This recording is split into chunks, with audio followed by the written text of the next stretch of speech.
Rena, Yeah. if you could be buried with one game, what would it be? Okay, that's actually a very good question because we can start digging into the like, am I going to be buried with this game so that I can play it in the afterlife, or is this like a game that I want somebody who's robbing my grave in the future to discover? Those are excellent questions. Let's answer both of them. Like I think in like the Pharaoh era way where it's like this is the game that we're sending with you to the afterlife so you're not bored while you're like waiting for Charon to take you down Yeah, the something river. with a lot of replayability value for sure. Yeah. So like I do, and I know it hasn't like technically come out yet, but I do think MLP Lanterns would be it. I knew you were going to say that. I had a feeling you were going to say that. So That makes sense. fun! No, it And does it's make super sense. replayable. It's very replayable. It's charming. It'll be good to look at with your old Mhm. ghost eyes. It's bright Um, colors. Bright colors to lighten up your afterlife. Okay. So what if somebody was robbing your grave? I want them to feel guilty about it. Okay. So I think it would have to be like a game that implies a little bit that it's cursed. A Or like cursed maybe game. or like maybe like one of our World of Darkness books Oh, that's like, sure. oh my gosh, In in Memoriam? memoriam. Yeah, In Memoriam, yeah. hitting If I'm shelves if later I'm this year. yeah, if I'm clutching in memoriam to my chest and you open up my grave and you're like, maybe not. I And then like you just that. close it back up. That's a good one. If I only have one game to play for the rest of my afterlife, if I'm buried with the game, I want it to be the Vale of Eternity, which I feel Oh like yeah. is a really fitting name also that I'd Yeah. be playing it for eternity. That's a good game. Lots of replayability value. Anyway, should we start the show? We should start the podcast that we're recording, huh? Everybody comment down below what game you want to be buried with. What's up, Renegades? Welcome to the first episode of the Renegade Cast. My name is Anais. This is Rena. And I'm Rena. yeah. And we're here hanging out. We convinced the bosses to let us start a podcast, which is great because it's a good excuse to talk to all you and talk to each other and talk about games, which is our favorite thing to do. So in this episode, we talk about some of our recent releases, some of our upcoming releases. And we also had a really cool interview with Ruel Gaviola that we're gonna put in the middle of this episode. So make sure to stay Yeah. tuned for that. We learned a ton about him and a ton about games, and we talked a bit about Unstoppable, which has recently come out also, and that was all really fun. And then we're gonna go and talk about our game of the episode, our featured game of the episode. So without further ado, let's get started. Let's talk about our recent releases. Yeah, so this past month we had a couple of releases, one of which was Unstoppable, which released on March 6th. And this game is very near and dear to both of our hearts, but especially Rena's heart, because they were in charge of the crowdfunding campaign surrounding Unstoppable, and it was like their first big project at Yeah. Renegade when you were first hired. So do you want to tell us a little bit about Unstoppable? I would love to talk a little bit about Unstoppable. So yeah, like you said, it was my first like big project when I joined Renegade. And when they like hired me on, they were like, BT Dubs, this is what you're gonna be crowdfunding for, and it launches in 4 months. And I was Yeah. like, okay, let's go. I dove right in. I managed to get my hands on one of the like pre-pro copies, which is really cool because it's not something that we always get to do. And so like I actually got to play the What's a game. pre-pro copy A for pre-pro the copy. uninitiated? A pre-pro copy is our pre-production like sample copy sort of is how you could think of it, where we get the box made up, get all the cards and things punched out. It's the chance to like hold everything in our hands and decide like, okay, maybe we like this aspect, maybe we change this, maybe the card thickness changes, etc., etc., Yeah, it's a etc. prototype. Yeah, that's the word, prototype. Prototype. But yeah, Prototype. I don't always get to have the prototypes, especially if it's something that we're crowdfunding that like doesn't exist yet at all. So it was really cool to get to handle the Unstoppable prototype, to play the game, to develop a relationship with it. And to like really get into the story of it, because that's one of the things that like I talked a lot about during the beginning, but has sort of, as people have gotten to play the game and have gotten really into the gameplay, the story is just kind of background. So I'm Sure. pushing it to the front again. Push I it to the love front. I love the story of Unstoppable. I love the like city planets that are the like areas of the world, the universe, the it's a, you know, it's a solar Yeah, the system. world building is great. The art is awesome, and the story's good, but it also is an excellent card crafting game made It by John B. really Clare, who is. is one of the greats. And we're so lucky to be able to publish this game. And yeah, it's pretty cool. The other thing we had released this month was the Risk Frontline expansion. That came out on March 13th, and that is an expansion for Risk 2210 AD. And it includes 4 modules, and there's a lot of unique gameplay elements. Plus, the art is really awesome. I Who's a fan? love the art. I love all of our Risk art, but this one is very strong. It's almost Strong, ominous. powerful, It's very ominous. powerful. Strong, creative, powerful vision. Yeah, and if you, I recently at time of recording this, I think last week I posted some pictures on Instagram of just the art because I thought it was so cool. So Yeah. head on over there if you want to see more. Yeah, so that's what came out in March, which is really cool, but we have some stuff coming up in April as well. Yes, So we do. we do. So on April 10th, which is not long from now, it's going to be here before you know it. We are going to be releasing the highly anticipated My Little Pony Festival of Lanterns by Chris Chung, who is the great mind behind both Lanterns and the My Little Pony deck building game. And yeah, this is another. You recently had a conversation with Chris I during Renegade did. Con. Yeah, I got about this to game. yeah, I got to do an interview with him because, and we talk about this a little bit in the interview too. When I first joined Renegade, I jumped in and I was like, here are the things about me. I like crowdfunding, I like My Little Pony, and I like sparkly things. And Chris was like, come into my office emotionally over Discord. Virtually. Yeah. So we like really bonded over that. And I think that really shows in the interview that like we're just having fun talking about games and ponies that we like. Yeah, Chris And is a good guy, he's a and great guy. And the ponies are the game best. is so fun. Like I talked about in the burying myself with it. That's my game. Yeah, that's your game. Who's your favorite pony? Oh, that's like asking who my favorite child is. Yeah, but everyone has a Uh favorite child, right? my 500 plushies would argue that they I do not. Uh Currently at this very second, Pinkie Pie, but it Okay, will like what's like shift. your sun, moon, and rising then Okay, there we go. of I've got, you, yeah, your spirit as pony? What is it? yeah, I've definitely got Sun in Pinkie Pie, So Moon in true. You're Twilight. totally a Pinkie Pie, 100%. I'm I don't even know why extremely I Pinkie Pie. asked. Yeah. Yeah, it's definitely Sun and Pinkie Pie, Moon and Twilight, and then probably Rarity Rising. A rarity rising because you're fancy Yeah. and sparkly. Yes, and I love making costumes. You can't, the Oh, secret costumes true. just off the screen. That's true. We should have an episode where we just do costumes.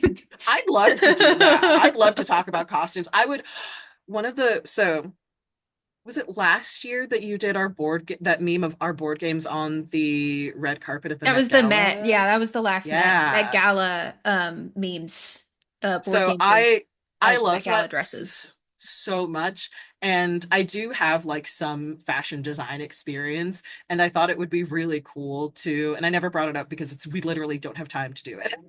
But to sort of design high fashion or like haute couture based off of some of our games. That would be cool. That would Yeah. be super cool. And then we all wear them and we go to Gen Con. We have a fashion show at Gen Con. The Heroscape one is just so much armor. Yeah, definitely. Yeah, no, that would be great. We make Lee put on a whole suit of armor. That'd be good. Put Scott in an evening gown. I Um, think he would rock an evening he gown. would. He would absolutely. That would be fun. Some artsy stuff. I don't Yeah. know what my big three in ponies would be. I think my rising is definitely a rainbow dash. I want to Hmm. say. I think that is clear to me. Maybe like You've definitely got like an Applejack in there. there's an Applejack in there. I think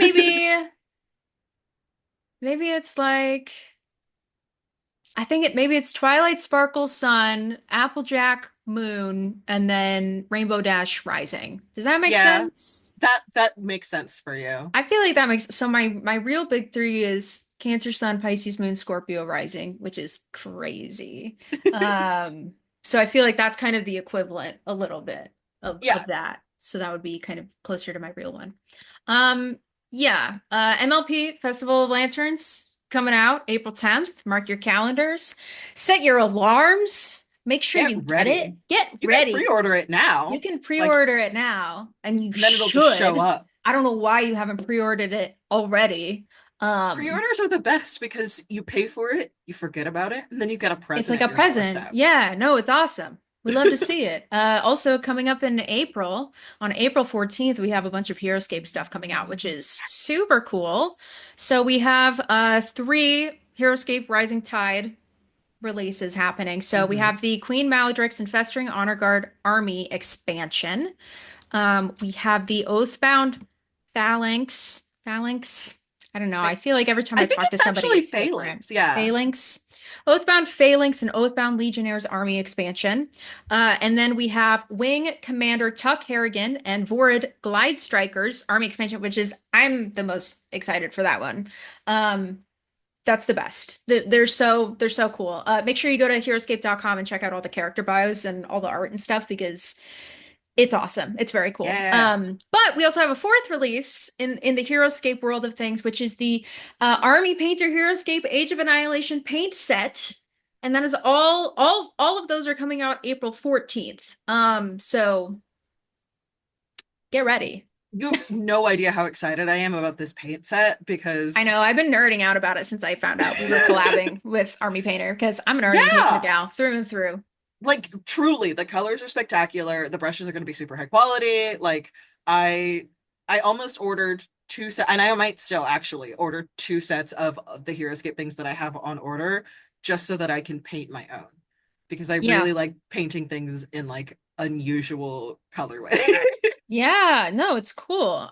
Yeah, the Age of Annihilation set for painting is really cool. Very broad array of colors, which is nice. Very versatile, so it'll be good for anybody's collection, I think. Mhm. But yeah, I mean, Army Painter. So when I was working in a game shop, Army Painter was always my go-to recommendation because I feel like it's like a cool, affordable option for painting. But also the Yeah. shape of the bottles is very easy to store. And this is the kind of stuff you think about when you're working at a game store, like just staring at rows and rows of paint. For me, it was very much like, wow, all of these fit into a fishing tackle box very easily. There Uh, you go. so that's my hot take. My vintage Army 80s Painter for life. caboodle.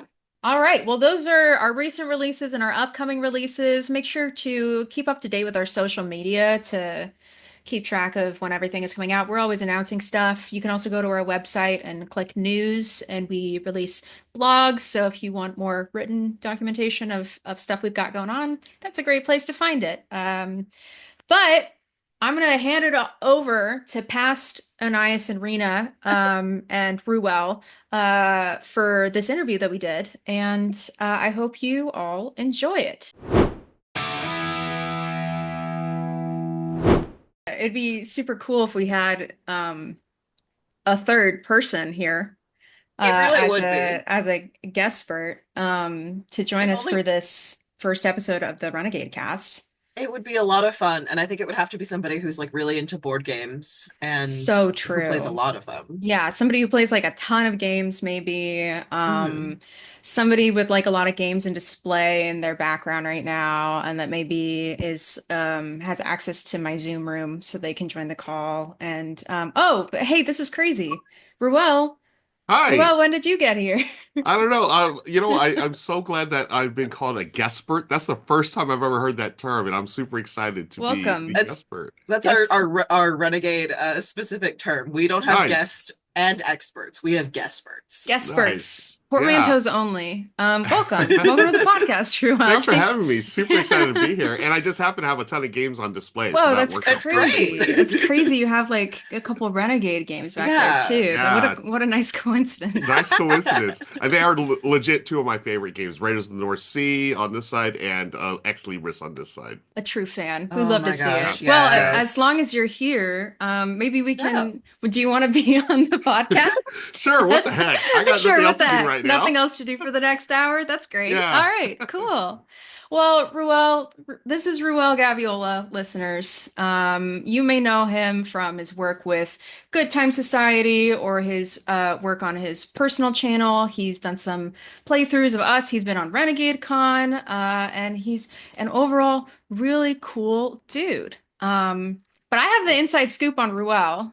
Uh-oh. I did some digging and I found out you have a really interesting background in aerospace, Oh. military, and education. Correct me if I'm wrong.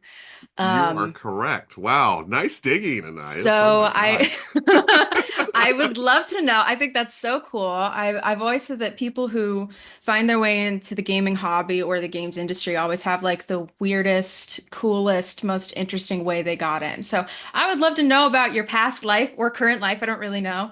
Yeah. And how you kind of got into gaming through that. Yeah. So here's a fun fact. The International Space Station, I am responsible for part of that being up there. And That's cool.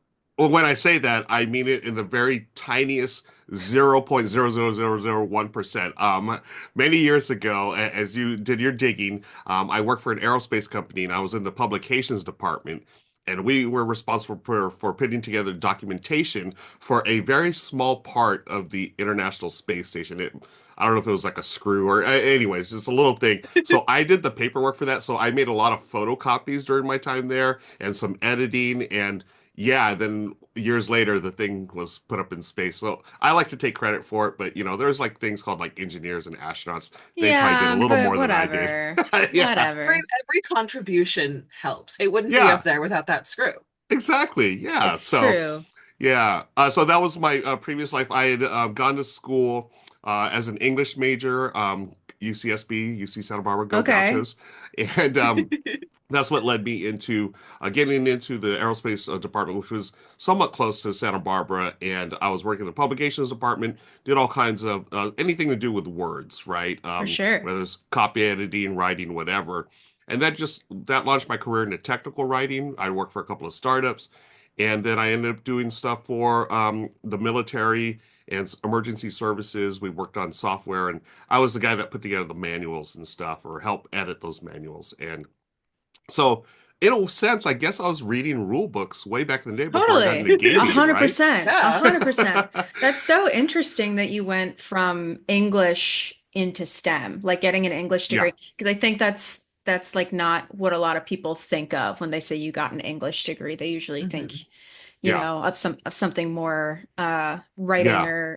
or teaching or something like that. So it's really Right. interesting, like branching it over into STEM. Absolutely. And the whole thing into the STEM was like I was horrible at math and science and stuff. So this was my way in to that Yeah. field.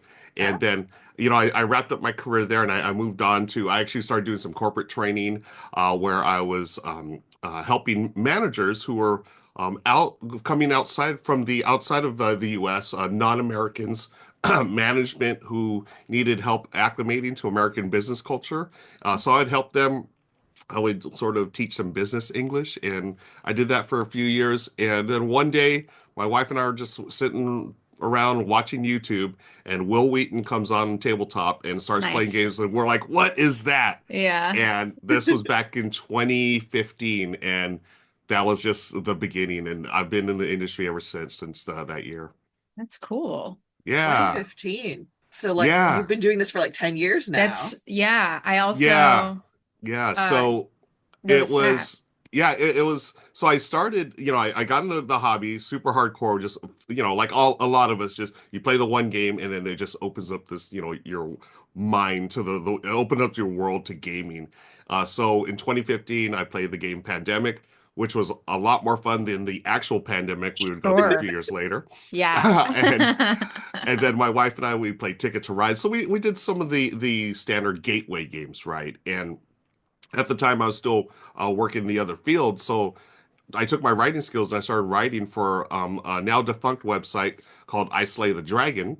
And we did board game news, board game reviews, and that sort of, I started doing that along on the side. And I put in an application for Geek and Sundry. They were looking for writers and they hired me to do a series of articles. And that led to one thing to another. And then the following year, my editor, Terry, she asked me if I wanted to be on the Game to Game show with Becca Scott. And I said, wait, you're gonna have me come to the studio, you're gonna feed me, and you're gonna pay me to play games with Becca Scott. Where do I sign up? Right? Yeah. And Yeah. so we had a great time. I got to meet the cast and crew, and Becca was so welcoming, and the entire crew there was awesome. And they had me back on a few times over the years, and we became friends as well. And now Becca started her own company with Jake Michaels called the Good Time Society, and I'm one of the co-hosts and producers over there now. And it's been an awesome ride. I do a bunch of other stuff too, but it's been such a really cool career change, right? Like I never would have expected when I was way back as a little gaucho at UCSB, I would never expected that I would be doing YouTube videos and Twitch streams. And I've been very, very fortunate to work with a lot of great people, and I've learned a lot from a lot of great people as well. Yeah, totally. So when you were a kid, so you went into English as your major. When you were a Mhm. kid, like what was your kind of dream job? Like what did you think you were Ooh. gonna be when you were a kid? That's a great question. I was like any other kid growing up, like I wanted to be like Luke Skywalker, For fighting the sure. battling on the Death Star, that type of stuff, or Captain Kirk, manning the Enterprise. But I've always been a reader. My mom and Mhm. dad really encouraged us to read. My mom, seriously, one of the first books I remember reading was the dictionary, and she That's gave me wild. what. Yeah, she gave me like this. It was a Macmillan children's dictionary. So it was one of those kids' dictionaries that had a lot Okay. of pictures, Yeah, right? yeah, And I was just fascinated with that. And then my dad, he would take us to the used bookstore and we would bring in old books to trade in for credit. So my dad would get all this credit and take my brothers and I, and we would go and buy comic books. And that's when I was like, okay, yeah, I'm Spider-Man, all of that. I was like, yeah, this is my jam right here. So yeah, just growing up, I mean, besides maybe I want to be Spider-Man. I don't know. I didn't really have like, I want to be an astronaut or a firefighter or whatever. sure. I didn't have that, but I knew I wanted to do something, um, whether it was writing or just communicating or just, sharing my story. And I think it's really neat that, when I was working in the aerospace industry and doing software manual stuff, that's really dry writing. Like you Mhm. cannot, I mean, literally, if an astronaut's gonna be reading something, they don't want this big old long thing. They need, Yeah. technical information as fast as possible. So being able to get into a more creative field or to become a creative was just mind blowing to me. And I feel like I'm very blessed to be in the position I am right now and to work with super cool people and in these different worlds and stuff. And yeah, I'm so excited to be where I am right now in my life. Yeah, totally. So when you were a kid and you had all your used bookstore credit and then you decided to buy comic books, were your parents like keen on that? Did your parents see comics as real reading or were they like, oh, Ruel, why can't you buy another, I don't Don't you want know, to read more encyclopedias? Yeah, right? or like classic lit? Like, why aren't you Yeah. reading more Hemingway or Dickens or something? Were Yeah. they like, oh, comics are cool? Like, what was their kind of take on I that? I think my mom was probably a little more like, why don't you read books, right? But Uh-huh. my dad was like, hey, at least so long as they're reading, and with three boys, they raised three boys. I'm the oldest of three, so I figured as long as we were quiet and not For breaking sure. stuff, they were okay with it. And yeah, comic books, we all enjoyed it, and I think it was because My dad enjoyed reading them too. He wasn't, he wasn't real, I don't know, he wasn't real t talkative in the sense. He's like an old school guy. So he didn't share too much, but man, I could tell when he'd been reading comic books because then we would talk about Spider-Man or, Superman or whatever the comic book of the day was. And he's like, "Oh yeah, do you remember this?" That I was like, "Oh, you actually read that. Okay." So you didn't just buy it for us, you bought it and read it. Like he would read it on the bus coming home from work and then give it to pass it along to us. But yeah, it's just really a very, again, I'm very fortunate that my parents did foster that love of reading, and to this day, my brothers and I still enjoy comic books. Not as much as we used to, but when we can, we still geek out over all the superheroes we grew up reading about.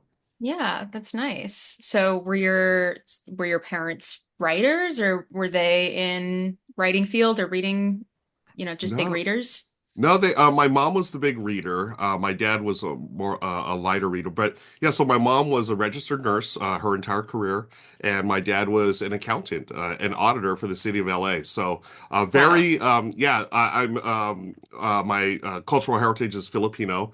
I was born here in the U.S., and my parents is at that generation very stereotypical, very common jobs for Filipinos, right? Men Mhm. accountants, women nurses, and that was just that generation.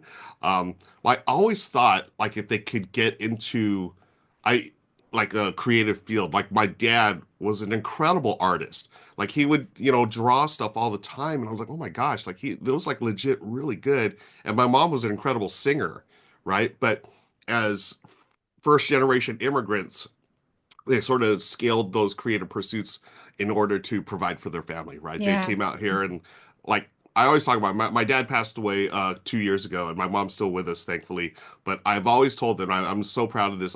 They are my heroes. They're legit my heroes. Like we talk about superheroes and stuff, but it's my parents that are my heroes. I mean, I can't even imagine doing what they did back in the late 60s, Yeah. early 70s. They literally left their home country to go to a country where English was their second language.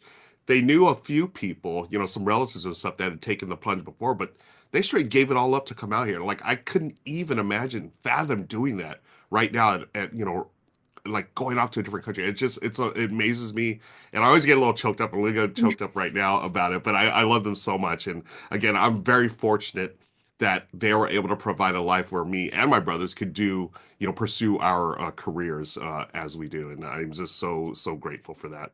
Yeah, absolutely. I mean, they sound incredible. They're Um, they're amazing. yeah, so I love to see that. I love to see that you're close with your family.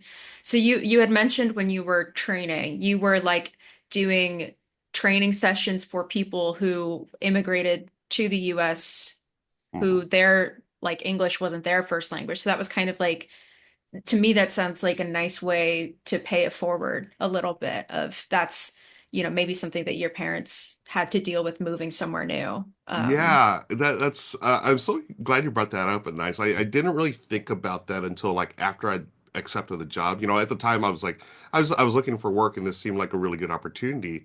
But yeah, after I did it, I did think about my folks like, oh wow, I wonder if they had the same resources that I'm helping provide at this time. Like were they, did they have those resources when they came to the US and got into the workforce? And honestly, back then, probably not. But they leaned on their family as their community to help support each other. And yeah, I do like to think of a sense that yes, I did pay it forward.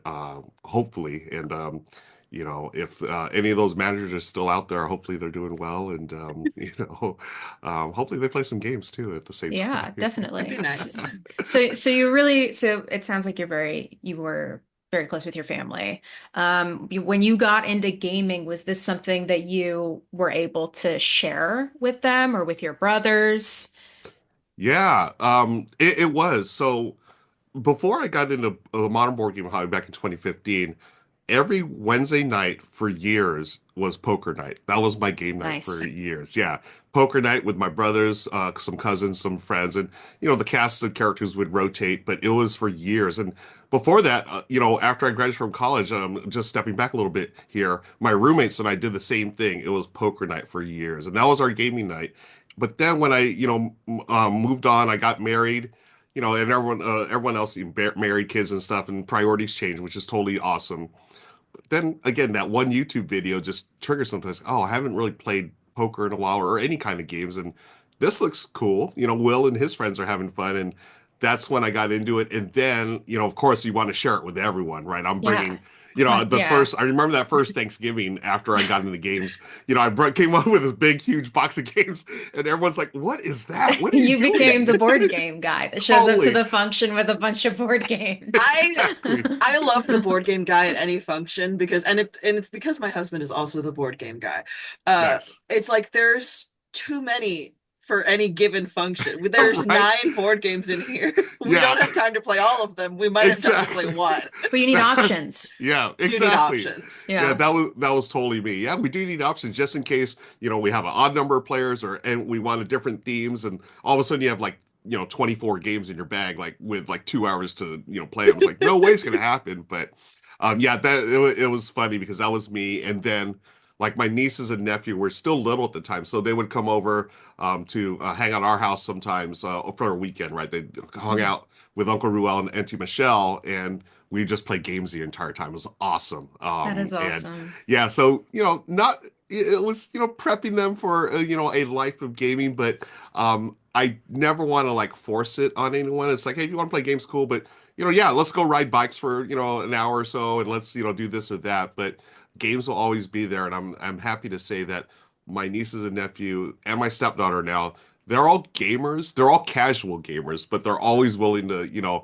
hang out with their Uncle Ruel and play something a little heavier sometimes. You're like, yeah, I guess you can go outside and be an outdoor kid on a bicycle doing normal kid stuff. Or You get back inside right now. You get at that board game table. Yeah, fresh air. Who needs that? who That's needs it? overrated. So, I mean, speaking of that, I also, when I was doing some digging, I did see you're a big sports fan. Um, Oh I yeah, am also a sports fan, and I find that sometimes, actually a lot of times, people in the gaming community are still very resistant to the yeah, idea of sports or the yeah, sports community. They feel Um, diametrically but opposed. so yeah. my argument is that I actually think they're very similar communities. They have a lot of similarities in my opinion. But I I agree. want, yeah, I want your take on that. What are kind of some similarities that you see between like sports fans and gaming fans? Because I think they're kind of the same people in different fonts. I 100% agree with that, Anais. I think that, yeah, that is so true because, again, before I got into modern board gaming, I was, I played poker and I was a rabid fan of any team that's in LA. I'm born and raised in LA, so go Okay, Dodgers, go but I Lakers. also, Yeah. okay, I did see that, and it was an old article, so I don't know if this is true. It said that Okay. you support the Galaxy. Yes, the LA Galaxy. So I'm gonna have to I'm gonna Uh-oh. I'm gonna have to walk out because I'm an LAFC, like black and gold Oh, till I what? die. So Okay. I'm staying out of this I one. support real Yeah. LA, Oh my personally. gosh. Well, the Galaxy, they are the first team with 6 MLS Cup championships. We'll just leave it at that. That's Uh, true. And their stadium isn't even really in LA. yeah. But go on. I love it. I love this. This is great. Um, yeah, But so Dodgers, I'm a Dodgers fan, so okay, good. we have some similarities as well. Okay, good. That's what I like to hear. Yeah, it was just again, this is a thing that just growing up as kids, with 3 boys, is just very common for us to, play sports and, support our local teams and whatnot. But to answer your question, I think they're totally, I think just the same type of fandoms. Just obviously you're rooting for a sports team or you're playing board games. I think where they really converge is the passion for each of them. So cosplay, board For gamers love sure. cosplay, and sports fans. They never tell me they do not cosplay. They cosplay every Sunday at NFL games. If you see them put on the makeup, whether it's the, Yeah. the Raiders or the Vikings or whoever, they are cosplaying every Sunday morning. Now, I used to hang out with a crew that I think it was like the 119th Street crew back up in Oakland. I would fly up there on Sundays to watch a game and I would hang out, and they were the craziest people ever, but they're the nicest people ever, right? They were just as passionate about their football team as we are passionate about games, whether it's RPGs, board games, or whatnot. It's just people It's love just their things. passion. It Yeah, really it's is. It passion and really it's is. community. I think also there's something to be said of like sports is just games. It is a game, Yeah. right? I Yeah. think because I definitely like was a bratty teenager for a little bit of just like, Uh-huh. man, I'm too cool, I'm too punk rock and edgy, and I don't like sports. And then I realized that like watching soccer with my family, that like, oh, this is a game. This is like a Yeah. competitive game that I can really get into and like Yeah. enjoy watching. So I think that's definitely part of it too. Did you play Uh-huh. any sports growing up? Just recreationally, I Mhm. was never good enough to, join Yeah. my, No, me high too. school teams or yeah. But, Yeah. as I grew up, just go to the parks and, pick up basketball or whatever.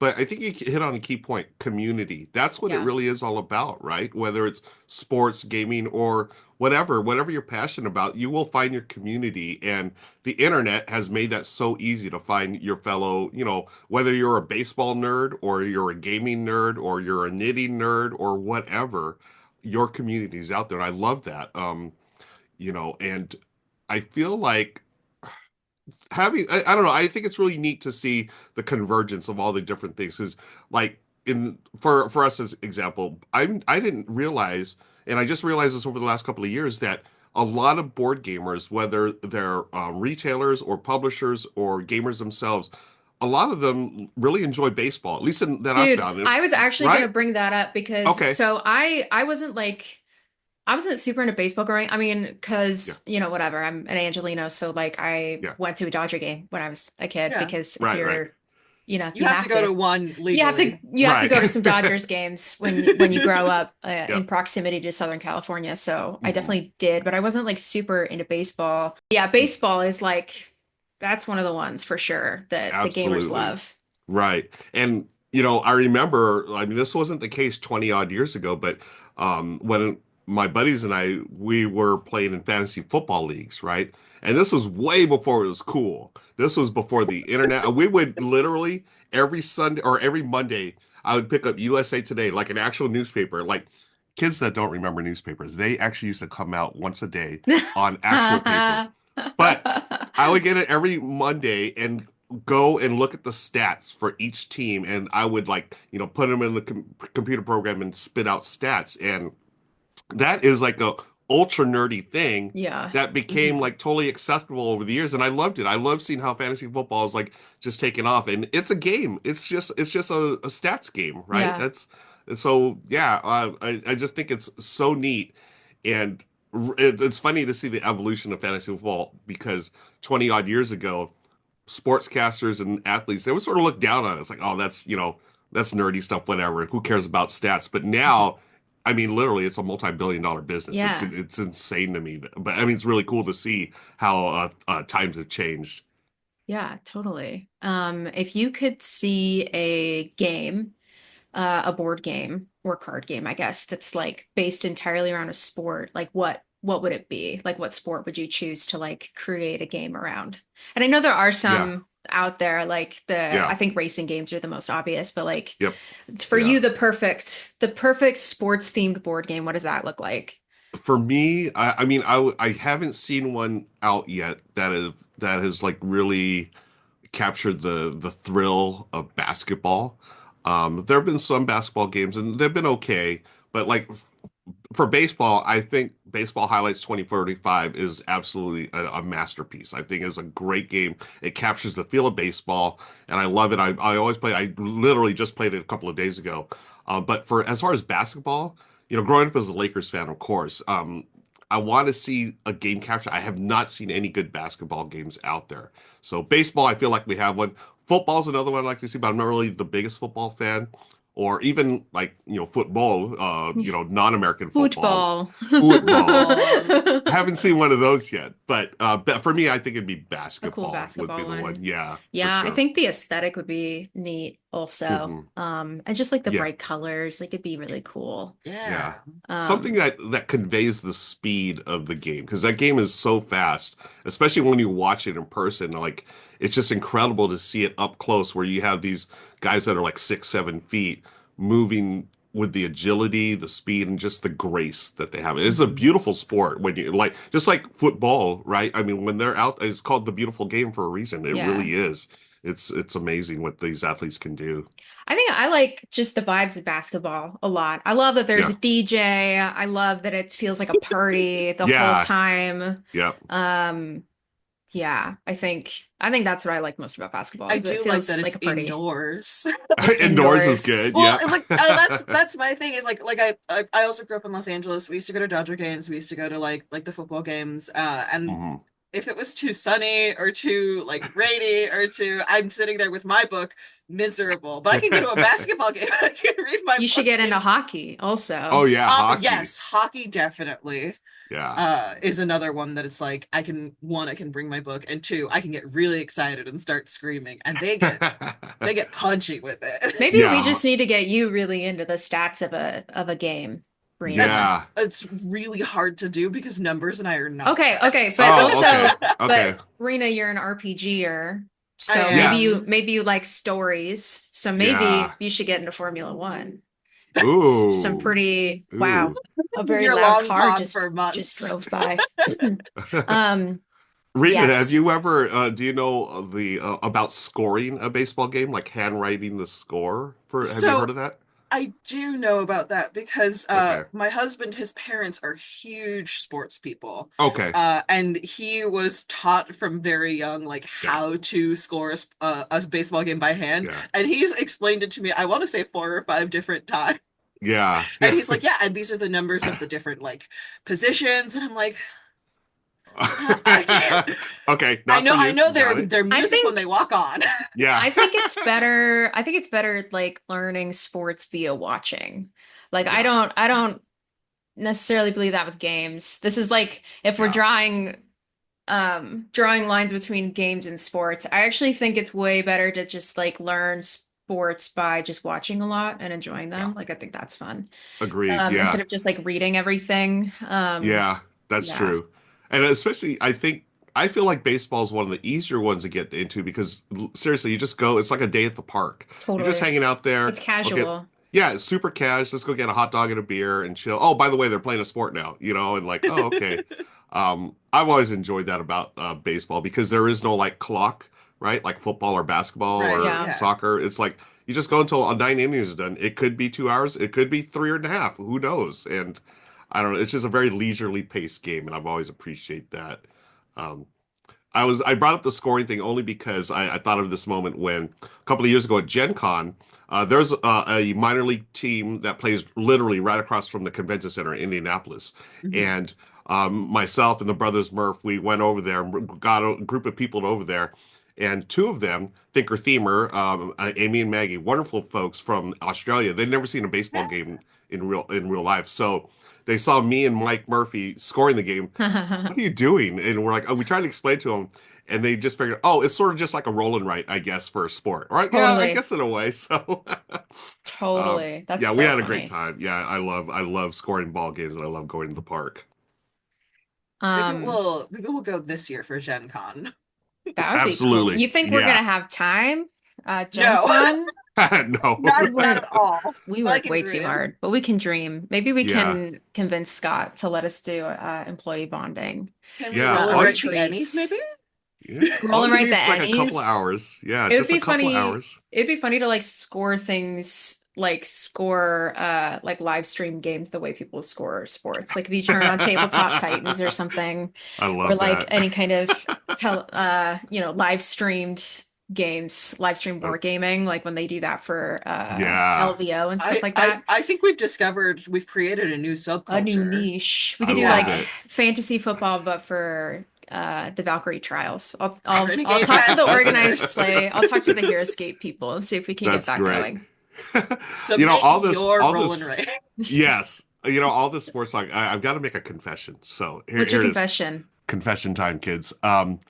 Your Uncle Ruel, anytime he travels to a board game convention, he he looks at the schedules of local sports, and he always tries to get in a day early or stay a day late so he can attend a baseball game. I love that. So Yeah, cute. Yeah. That's fun. It's really I've been able to see teams at Indianapolis, near Chicago, out in Vegas even. I saw the Vegas minor league team. I mean, it's great. I That's so love it so fun. much. Yeah.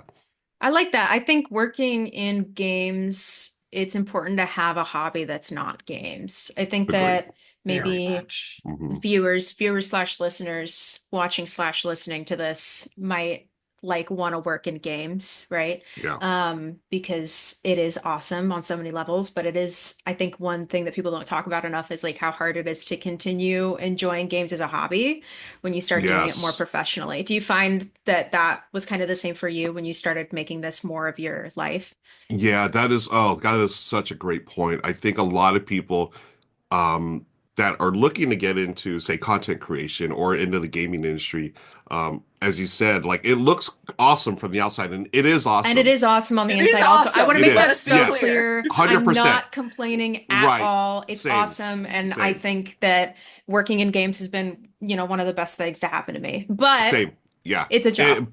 it is a job. Yeah. And you have to treat it like that, right? You have deadlines. You have to, put in the hours, but it's really, and I'm sure you both have felt this. It's really easy to have lines blurred, like between work and fun, or work and the Hmm. hobby. And I know I've done that before. It's like, oh, I've just sat here for 12 hours working on this thing. Yes, it's fun, it's a game, but it's literally just it's work. And Yeah. afterwards, like sometimes I just don't want to play a game, with friends or whatever. I just want to chill, and that's where having other hobbies helps, right? Like either I'm just like for me, it's easy. Like during the baseball season, like I'm done with work. I'm just going to turn on the baseball game and Yeah. I'm just going to Well, chill because and there's watch so that. much baseball Yeah, also. yeah, There's a totally. lot of You can do baseball. that every Yeah. night, really. Yep, exactly. Yeah. One thing I recently got into, this is sort of funny. I got into fountain pens. Like, Dude, that Oh, yeah, rocks. That's yeah. I'm awesome. so into fountain pen. I don't know what it is, but it's just really satisfying to write with this fountain pen. So I totally took a deep dive. I have my friend Julie who got me into it, and then I took a deep dive on YouTube and like, oh my gosh, these pens from Japan, these pens here, Yeah. it's insane.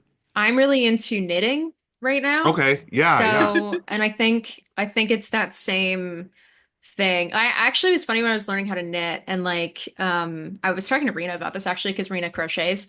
Not to put you Oh, on wait, blast as fiber wait, wait. artist. What is, now they brought it up. Okay, what's the difference between knitting and crocheting? Is it the number of needles So or knitting is two Kind of. needles, crochet is a hook, and it's okay. crochet is a little more free form, but knitting Mhm. is usually easier for larger garments and more like Ah, wearable pieces. But got They're it. visibly different if you like look at two yeah, garments that have been one is knitted, one is Oh, okay. crocheted.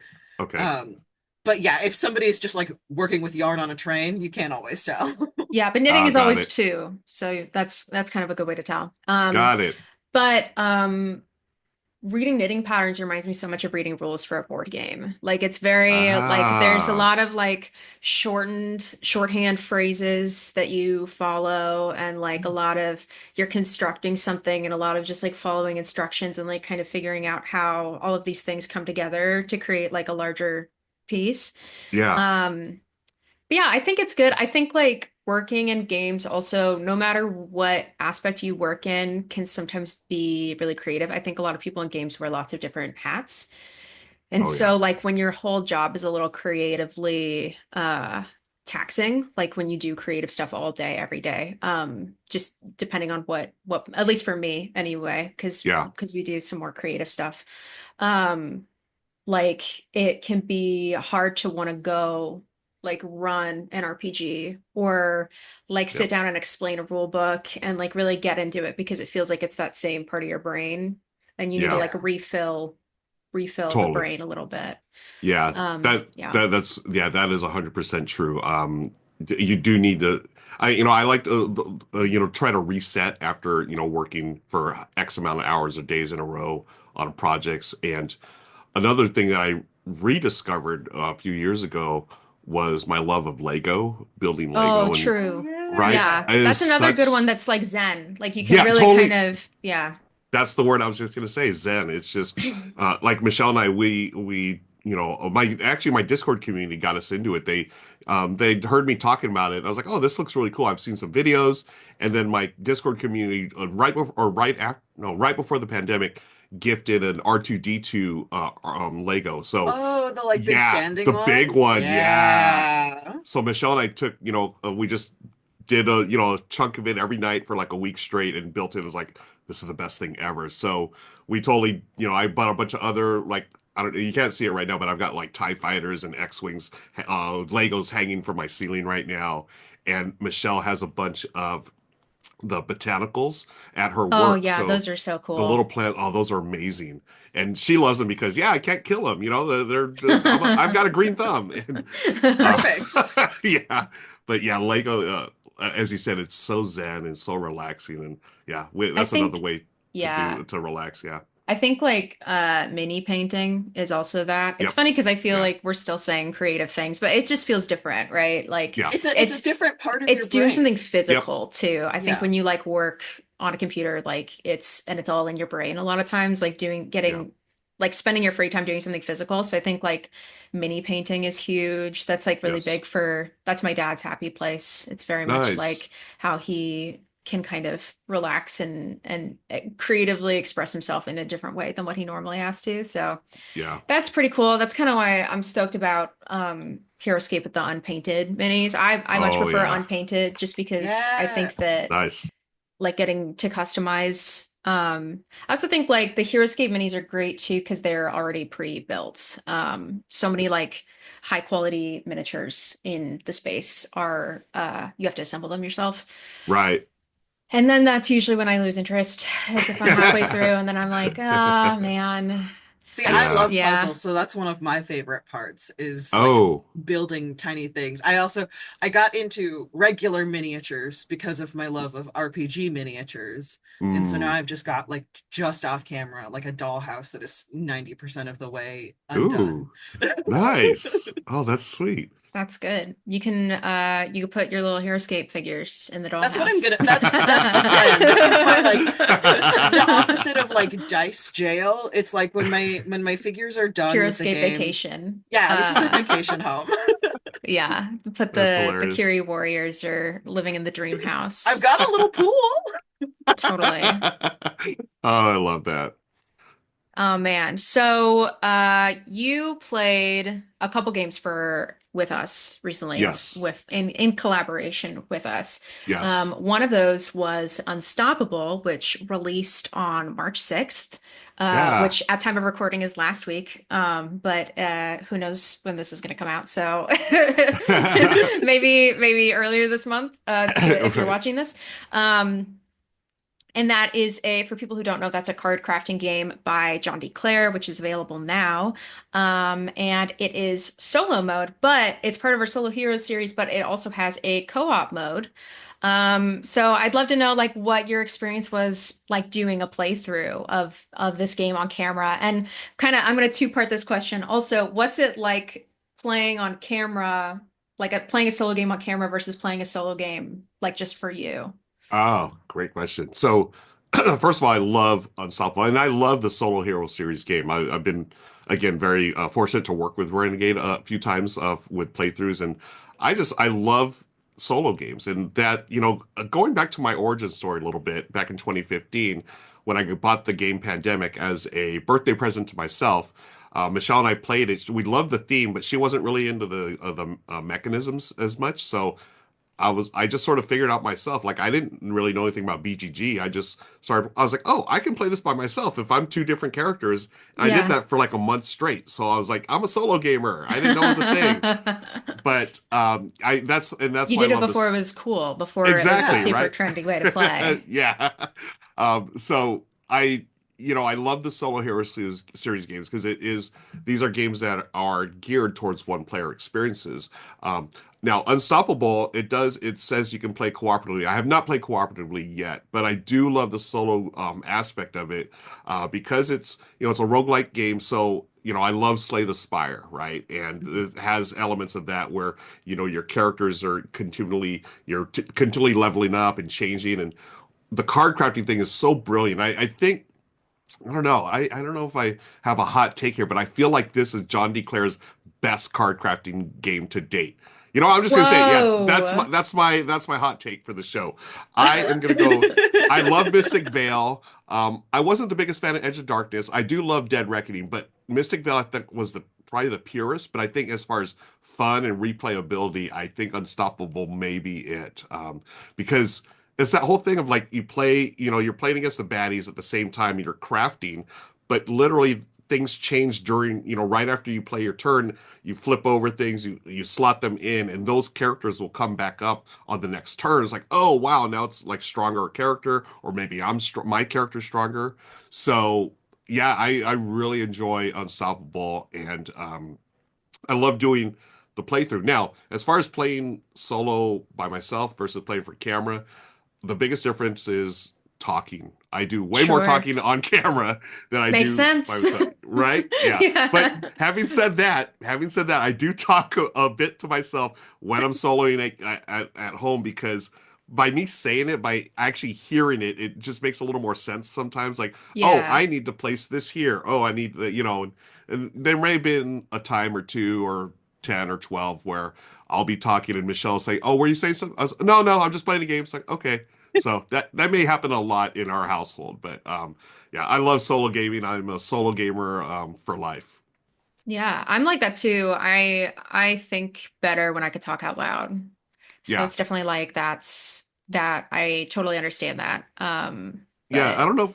Is it because I don't know? Does it like reinforce what you're doing, maybe, or it I just have makes more no sense? idea. Honestly, I've Yeah, thought about it a lot, but I'm yeah, like, well, it's funny. It was one of those things where I'm like, I feel like I'm saying the same thing over and over, like when I'm having yeah, conversations with my partner about like work or like yeah, about, art or games or something like that. And I'm like, why am I? And I think it's like I'm trying to work through in my brain what it is, but I think yeah. I'm just a yapper, I guess. Who knows? I don't know. Maybe, yeah, maybe it's an ADHD thing, or maybe it's Yeah.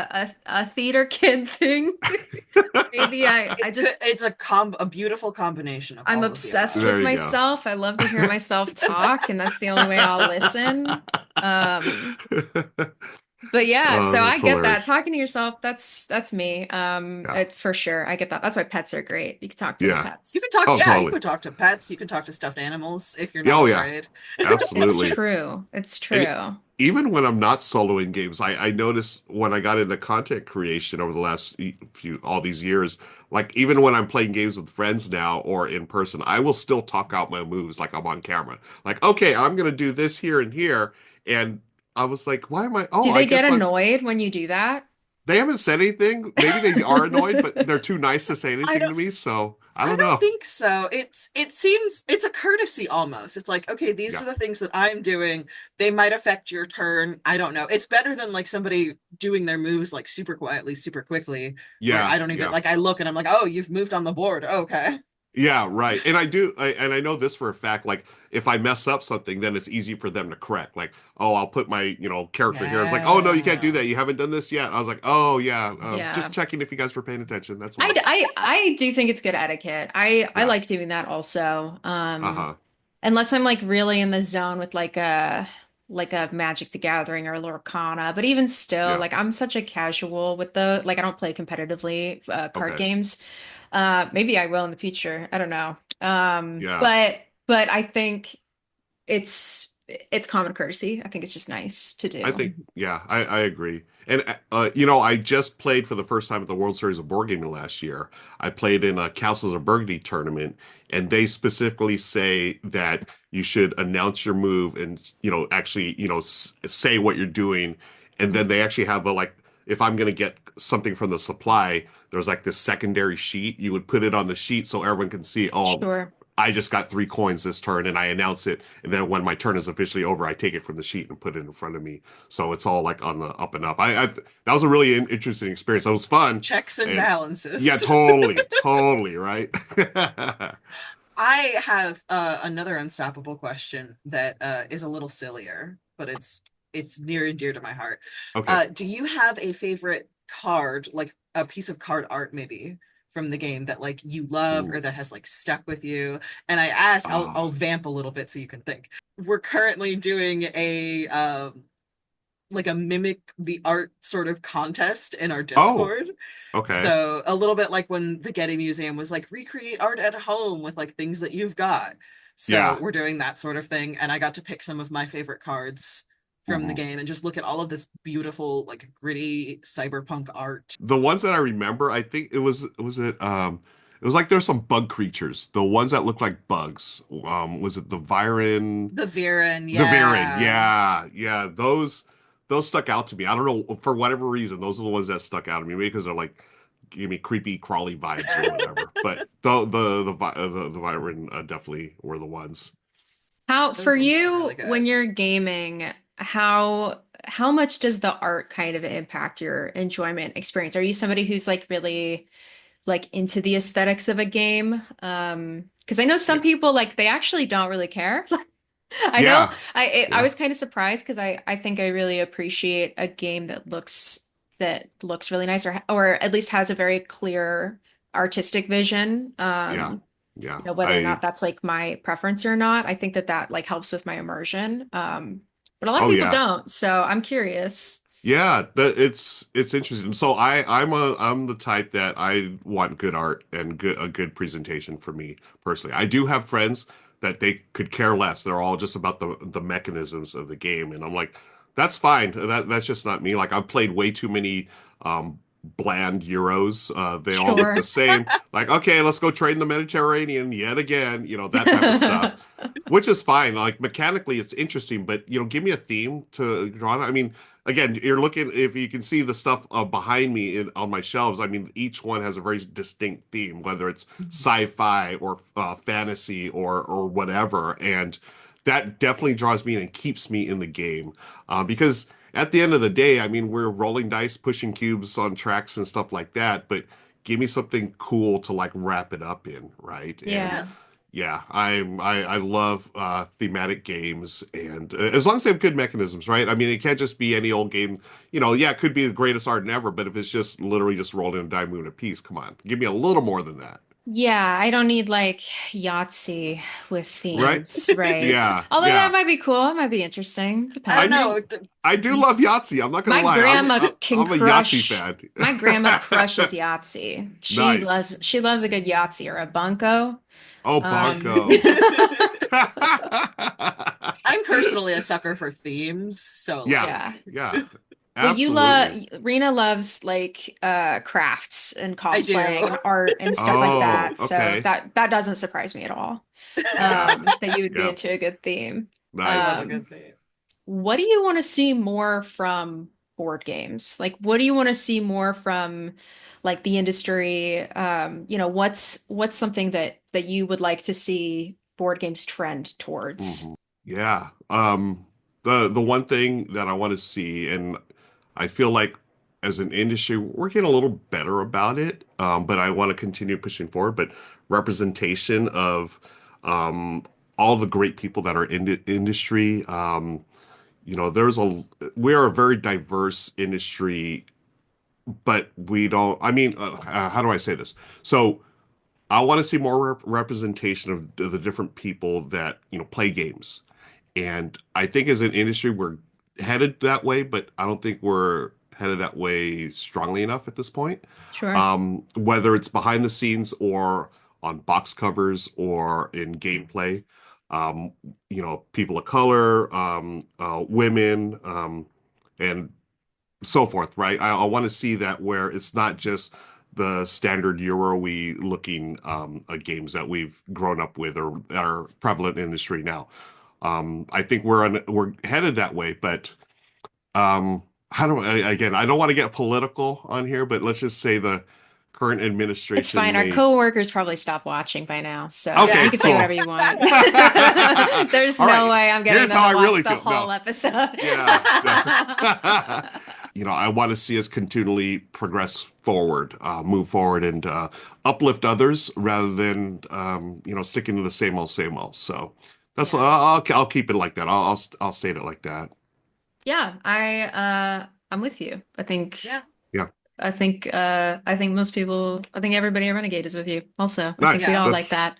That's we yeah. we work really hard to try and put a lot of voices out there and let Yeah. everybody know that anybody can be a gamer.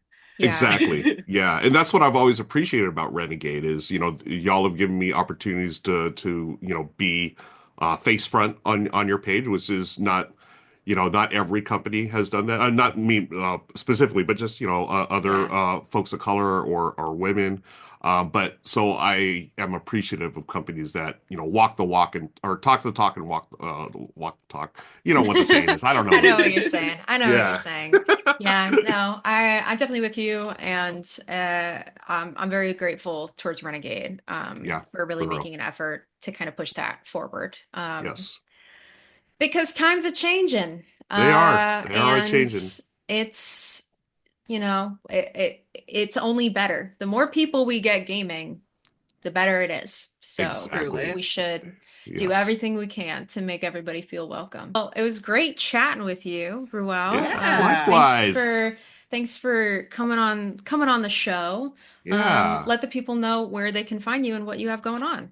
Yeah, again, thank you, Anais and Arena, for having me. Thank you, Renegade. Folks, you can find me all over the interwebs at Ruel Gaviola, RuelGaviola, mainly on Blue Sky these days. That's where you can find me socially, but I am on different shows. Wednesdays, Good Morning Society on the Good Time Society. Rado runs through. I do the R&R show every other Tuesday, but right now it's every other.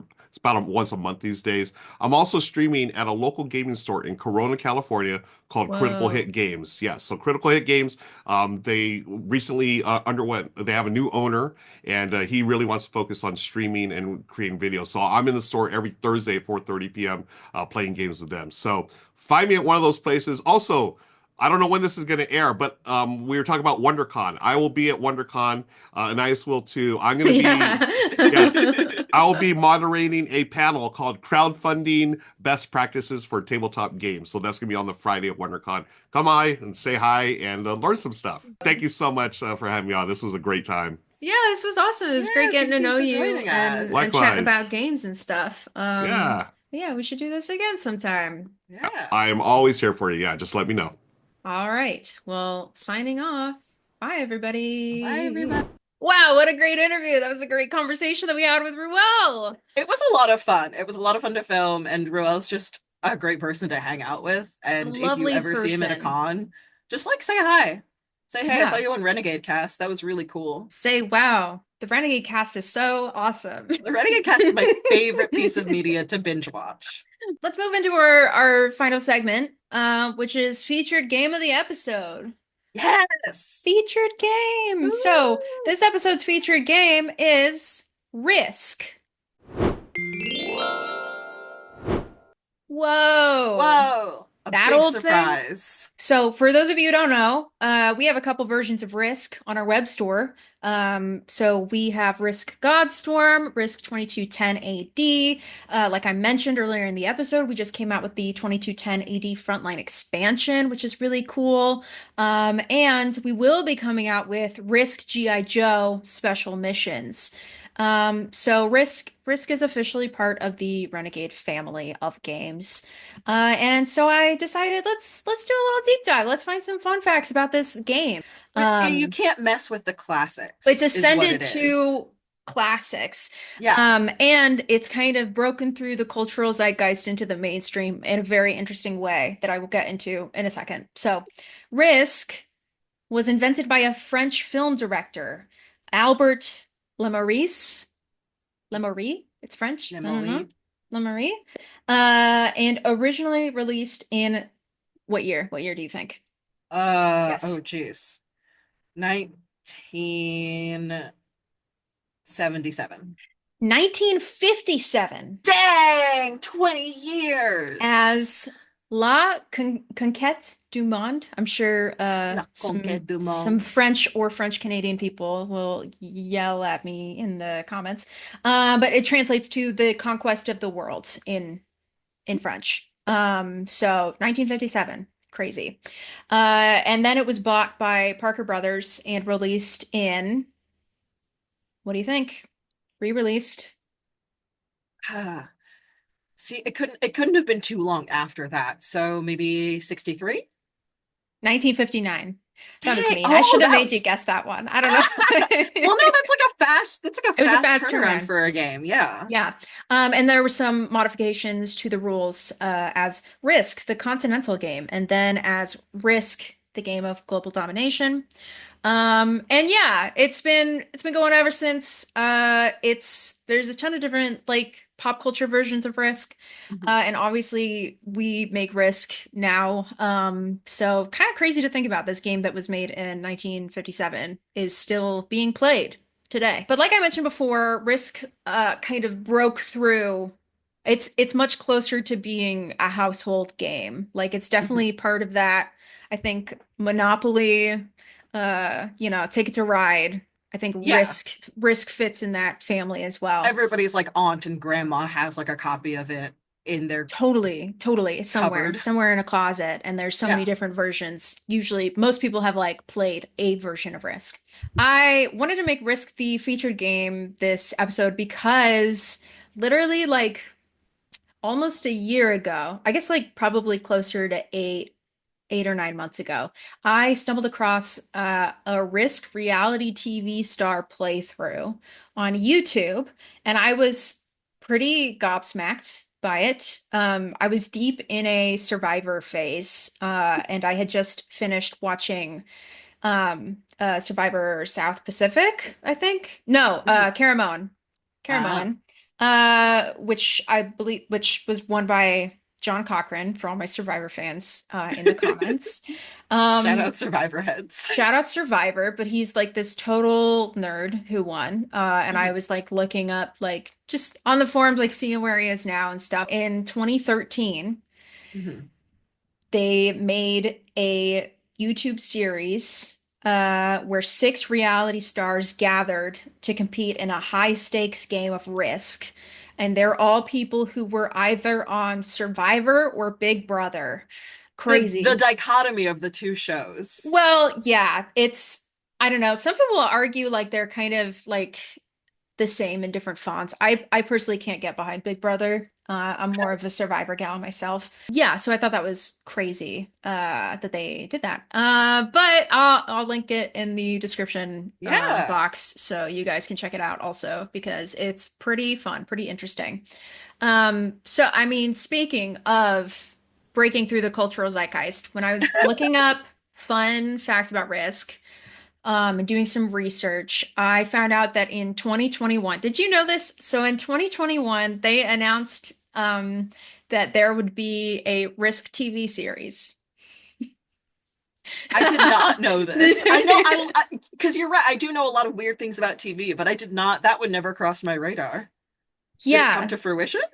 What do you think? I'm Have gonna you go with have you no. heard about Risk? I still think it would be really good if they did it. So in 2021, they announced that the House of Cards creator Beau Willimon would be adapting Risk into a TV series, but I could not find anything else after that. So it kind of makes sense. House of Cards, political intrigue, Risk Mhm. is a global political kind of game. Yeah, I don't know how it would go, but I mean, it's awesome, right? It's, It would be a lot of high stakes, like very suspenseful, I think at least. I think so Uh too. I love TV shows that have me like in a twist.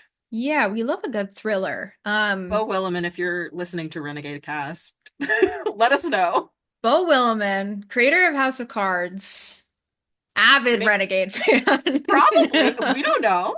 Well, he loves Risk, so that was his thing. He's Yeah. like, I love the game Risk, so maybe he is actually listening. Who would you cast in a Risk TV show? Oh man. This is rough because I don't know celebrity names. I know like I'll point at people and I'll be like, yeah, that guy. Okay, this is a weird poll, but I think Jared Padalecki would be No, what are you talking about? Absolutely not. That's the only celebrity you could think of. That's why you said its name. Absolutely not. he No can't be in way. Risk. No, I don't want him in Risk. You Are don't you want him in kidding me? Risk. I don't want him in Risk. That's not my fan cast. I think well, part of it is like I don't know who the like we don't know who the characters would Yeah, but be. like who fits the vibe? Who fits the vibe My of my Risk? answer, my answer, I think Anya Taylor-Joy. I think that's a Anya you're right. That slam dunk is, casting. Slam dunk. Because she's in Queen's Gambit, so we know she's like great at this yeah. like strategic, like cerebral character. That's what I Um, love her. She's great. Since Risk was our featured game of the episode, I'm here to deliver a secret sale code. You made it this far through the episode. you listen So to us yapping. you listened to the whole episode, so we're going to reward you with a secret code that you can use for 20% off all in-stock Risk games and expansions. This is only valid through April 4th, so Oh, very tight window. act fast. But the sale code is for the biscuit. Rena blew out their mic. I got them with that one. Dude, your mic is blown out. I can't even hear you. Can't believe. For the biscuits, for 20% off all in-stock Risk games and expansions. Only valid through April 4th. So make sure to check that out. Get on it.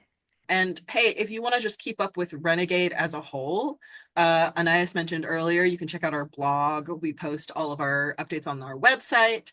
But if you don't want to check a single website every day, join us on Facebook. We post regularly on Facebook. We've got Facebook groups for most of our games. Join our Discord, where we've got channels for every game and then some. And we have a lot of fun in there. And I'm in It's a there all lot the of time. fun. It's a lot of fun. It's really a good time. So you should all Yeah. join. Make sure to sign up for our newsletters if that's something you are interested in to get Yeah. up-to-date news on everything going on. And Um, coupons and sales. yeah, so thanks for joining us for the first episode of the Renegade Cast. I don't have a sign off. So this is my challenge for listeners, viewers/listeners. Comment down below what you think the sign off should be, and I'll try it out next episode. Yeah, we'll pick a few of our favorites. All right. Bye, everybody. Bye, everybody. That's it. Bye.